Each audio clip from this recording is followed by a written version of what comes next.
Hi hello my dear beautiful students, welcome to your favourite classes, that is PIT classes. ఈరోజు మనము target సిరీస్కి సంబంధించిన system of particles and rotational motion అంటే ఈ చాప్టర్లో నుంచి వెళ్ళి 2 మార్క్స్కి సంబంధించిన క్వశ్చన్స్ అయితే మనం ఈరోజు డిస్కస్ చేయబోతున్నాం. ఓకే, సో టార్గెట్ సిరీస్ ఎవరికి యూజ్ అవుతుంది అని అంటే చాలాసార్లు చెప్పినాను, ఎవరైతే బోర్డ్ ఎగ్జామ్కి ప్రిపేర్ అవుతున్నారో వాళ్ళకు ఈ టార్గెట్ సిరీస్ అనేది 100% హెల్ప్ఫుల్ అవుతున్నాను. ఓకే రైట్ సార్, ఎన్ని డేస్ ఉంటుంది సార్ ఈ టార్గెట్ సిరీస్ అంటే 45 డేస్ అయితే ఉంటుంది. ఈ 45 డేస్ కనుక మీరు లేవకుండా ప్రతి ఒక్క వీడియో చూస్తే పక్కా మీరు 950+ అయితే తెచ్చుకోవచ్చు. ఓకేనా రైట్. సరే సార్, మరి ఈ టార్గెట్ సిరీస్లో మొత్తం చాప్టర్ ఎక్స్ప్లెయిన్ చేస్తారా అంటే కాదు. సో ఏవైతే గన్ షాట్ క్వశ్చన్స్ ఉంటాయో లైక్ 2 మార్క్స్కి 8 మార్క్స్ ఇంకా 4 మార్క్స్ క్వశ్చన్స్ ఉంటాయి కదా, గన్ షాట్ క్వశ్చన్, ఆ క్వశ్చన్స్ మాత్రమే ఈ చాప్టర్లో ఎక్స్ప్లెయిన్ చేయబడుతుంది నాన్న. ఓకేనా, అంటే ఈ టార్గెట్ సిరీస్లో గన్ షాట్ క్వశ్చన్సే కవర్ చేస్తాం అనమాట. ఓకేనా, సో టైం ఏం వేస్ట్ చేయకుండా క్లాస్ అనేది స్టార్ట్ చేద్దాము. ఈరోజు మనం 2 మార్క్స్కి సంబంధించిన క్వశ్చన్స్ మాత్రమే డిస్కస్ చేయబోతున్నాం. ఓకేనా రైట్, చలో చూడండి. సో ఫస్ట్ క్వశ్చన్ చూస్తే, is it necessary that A mass should be present at centre of mass of any system? So centre of mass సెంటర్లో ఉండాలని ఏమైనా రూల్ ఉందా అంటే రూల్ అయితే ఏం లేదు నాన్న. ఒక రింగ్ కనుక తీసుకుంటే దానికి సెంటర్ ఆఫ్ మాస్ సెంటర్లోనే ఉంటుంది, కానీ అక్కడ మాస్ ఉందా అంటే లేదన్నట్టు అట్లా. Okay, no, it is not necessary for a mass to be there at the centre of mass. ఓకేనా, ring has centre of mass at it centre where there is no mass. అంతేనా కదా, రింగ్కి centre of mass ఏడు ఉంటుంది, సెంటర్లోనే ఉంటుంది, కానీ ఆడ mass ఉందా అంటే లేదు. అవునా? Why should a helicopter necessary have 2 propellers? Okay, హెలికాప్టర్కి రెండు రెక్కలు ఉంటాయి కదా, రెండు ఖచ్చితంగా ఉండాలా అంటే ఎస్, ఖచ్చితంగా అయితే ఉండాలి. ఇన్ కేస్ ఒకటే ఉన్నదనుకోండి, సో ఒక రెక్క ఒక సైడ్లో తిరిగితే హెలికాప్టర్ అనేది ఆపోజిట్ డైరెక్షన్లో తిరుగుతుంది అనమాట. ఎందుకు? Due to the law of conservation of angular momentum. చూడండి, this is due to law of conservation of angular momentum for if there is only one propeller, okay na, then the helicopter rotate itself in opposite direction. ఒకటే ఉంటే కనుక opposite direction తిరుగుతుంది. ఓకేనా, next, we cannot open or close the door by applying the forces at hinges. why? So ఇది చూడండి, ఇది door. ఓకేనా, so ఇక్కడ నుంచి ఇట్లా క్లోజ్ చేస్తాం, ఇట్లా ఓపెన్ చేస్తాం అనమాట. ఓకేనా, ఇది హింజెస్ అన్నట్టు. సో ఇక్కడ కనుక మనం ఫోర్స్ అప్లై చేస్తే ఈ డోర్ అనేది ఓపెన్ కాదు, క్లోజ్ కాదు కదా. మీరు ఫోర్స్ అప్లై చేయాలనుకుంటే ఇక్కడ నుంచి ఇట్లా ఫోర్స్ అప్లై చేయాలి, ఇట్లా అప్లై చేసిన అనుకుంటే ఇట్లా క్లోజ్ అవుతుంది. అంతేనా కదా? అవునా, ఓపెన్ చేయాలంటే ఈ నుంచి ఇట్లా ఓపెన్ చేయాలి. అవునా, మీరు ఈడ ఫోర్స్ అప్లై చేస్తే ఇది ఓపెన్ అండ్ క్లోజ్ అవుతుంది అంటే కాదు, ఎందుకంటే టార్క్ అనేది 0 అవుతుంది కదా. టార్క్ ఫార్ములా ఏంటి? R bar cross F bar. అవునా, సో ఇక్కడ ఆర్ వాల్యూ ఏంటి? 0 అనమాట. అవునా, ఎందుకంటే యాక్సిస్ ఆఫ్ రొటేషన్ దగ్గరనే మనం అప్లై చేస్తున్నాం కాబట్టి ఆర్ అనేది 0 అయినప్పుడు టార్క్ అనేది 0. టార్క్ 0 అంటే టర్నింగ్ ఎఫెక్ట్ అనేది లేదు, అంతే. ఓకేనా, చూడండి, టార్క్ ఫార్మ్ ఏంటి? Force into lever arm of the force అనమాట. ఓకేనా, so when the force is applied at the hinges, okay, hinges అంటే ఇక్కడనే. ఓకేనా, lever arm of the force will be 0. Okay, so there will be no torque and hence we cannot open or close the door అనమాట. ఓకేనా right, చలో. So are value ఎట్లన్నా 0 అయితే ఏమైతుంది నాన్న ఇక? ఓకే, ఎట్లన్నా కానీ టార్క్ అనేది 0, సో ఇదైతే రొటేట్ అయితే కాదు, అందరికీ తెలుసు. By spinning eggs on a table top, how will you distinguish A hard boiled egg? Okay, boiled egg కనుక తీసుకుంటే ఓకే, ఆ మాస్ అనేది దగ్గరలో ఉంటుంది కాబట్టి అక్కడ మూమెంట్ ఆఫ్ ఇనర్షియా ఎట్లుంటుంది? తక్కువ ఉంటుంది.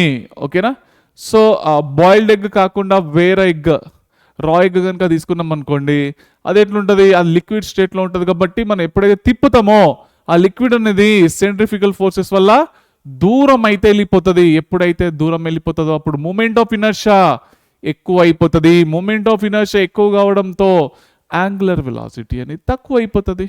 ఓకేనా రైట్, సో ఏది స్పీడ్గా తిరుగుతుంది అంటే బాయిల్డ్ ఎగ్గే స్పీడ్గా తిరుగుతుంది, ఎందుకంటే అది మొత్తం దగ్గరికి వచ్చేసింది కదా.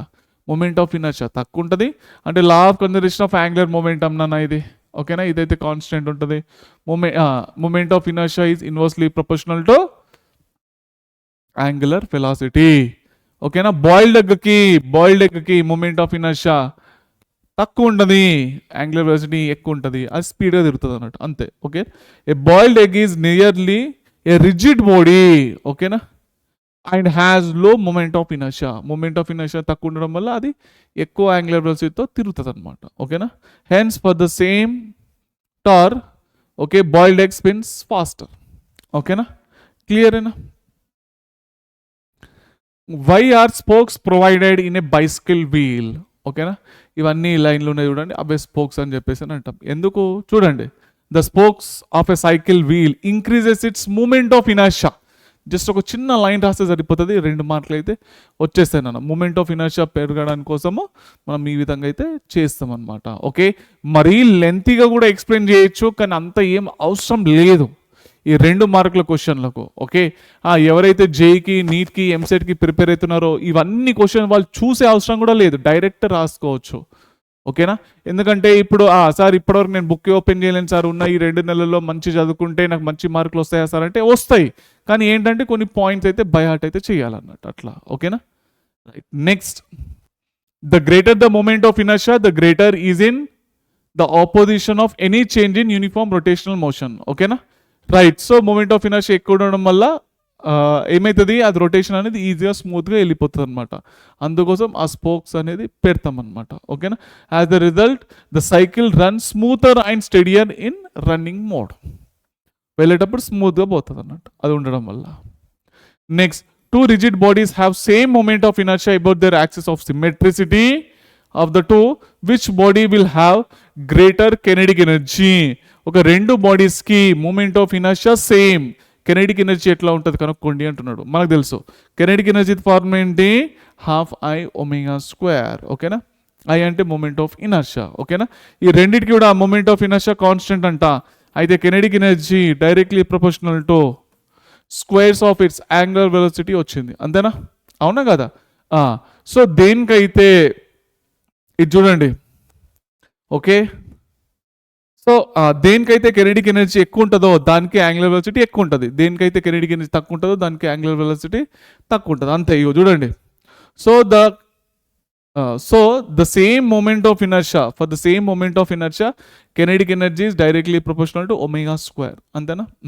Hence the body having greater angular velocity, దేనికైతే ఎక్కువ యాంగులర్ వెలాసిటీ ఉంటుందో దానికి ఎక్కువ కెనెటిక్ ఎనర్జీ ఉంటుంది, లేదా దేనికైతే ఎక్కువ కెనెటిక్ ఎనర్జీ ఉంటుందో ఓకే దానికి ఎక్కువ యాంగులర్ వెలాసిటీ ఉన్నట్టు. ఓకేనా, క్లియర్ అయినా? అంటే జనరల్గా అయితే ఇన్వర్స్లీ ప్రొపోర్షనల్ అయితే తీసుకుంటాం కదా, డైరెక్ట్లీ ప్రొపోర్షనల్ ఉంది కదా. మూమెంట్ ఆఫ్ ఇనర్షియా కాన్స్టెంట్ అయితే kinetic energy is directly proportional to ω². ఓకేనా, దేనికైతే యాంగులర్ వెలాసిటీ ఎక్కువ ఉంటుందో అఫ్కోర్స్ అందరికీ తెలుసు కదా, కెనెటిక్ ఎనర్జీ అయితే ఎక్కువ ఉంటుంది. ఓకేనా, next, why it is easier to balance a bicycle in motion? So cycle తొక్కేటప్పుడు ఒకసారి మోషన్లోకి రాగానే అది బ్యాలెన్స్ చేయడం అయితే కొంచెం ఈజీ అయితే ఉంటుంది కదా. ఎందుకు? Law of conservation of angular momentum ప్రకారం చూడండి, the rotating wheel of a bicycle possess angular momentum అన్నమాట. ఓకేనా, ఏంటి? In the absence of external torque neither the magnitude not the direction of angular momentum changes. External torque లేనప్పుడు ఏమవుతుంది, angular momentum అనేది constant అయి ఉంటుంది సైకిల్ నడిపించేటప్పుడు. ఓకేనా, the direction of angular momentum is along the axis of the wheel, so the bicycle does not get tilted. ఓకేనా, so ముందట ఉన్న టైర్ కానీ వెనక ఉన్న టైర్ కానీ ఇట్లా తిరుగుతూనే ఉంటాయి కాబట్టి ఎక్స్టర్నల్ టార్ లేనప్పుడు ఓకే తొక్కి తొక్కి తొక్కి పక్క పెట్టేసేయండి, అదే ముందట పోతూనే ఉంటుంది కదా, అప్పుడు కన్జర్వేషన్ ఆఫ్ యాంగులర్ మొమెంటమ్ అనేది యాక్ట్ అవుతుంది, అప్పుడు ఏమవుతుంది, సో అది టిల్ట్ అయ్యే ఛాన్సెస్ అయితే లేవు. అందుకోసము ఒక్కసారి సైకిల్స్ మోషన్లోకి వస్తే బ్యాలెన్స్ చేయడం కొంచెం ఈజీ అవుతుంది అన్నట్టు కదా, రైట్. ఓకే, మొత్తానికైతే 2 మార్క్స్ క్వశ్చన్స్ అయితే ఈ చాప్టర్కి సంబంధించిన కంప్లీట్ అయితే అయిపోయినాయి. సో సింపుల్ క్వశ్చన్స్ ఏ ఉన్నాయి, అన్నిట్లో 2 లైన్లే ఉన్నాయి కాబట్టి ఇక చూసుకోండి. ఓకే, కొత్త స్టూడెంట్స్ ఉంటే కనుక కొంచెం బై హార్ట్ అయితే చేయాలి. ఓకే, కాంపిటేటివ్ ఎగ్జామ్కి ఎవరైతే ప్రిపేర్ అయినారో వాళ్ళతో అయితే బాధ అయితే లేదు. ఓకేనా, సో చదువుకుంటుండండి, మళ్ళీ నెక్స్ట్ క్లాస్ కలుసుకుందాం. ఉంటాను మరి, బాయ్ బెటా.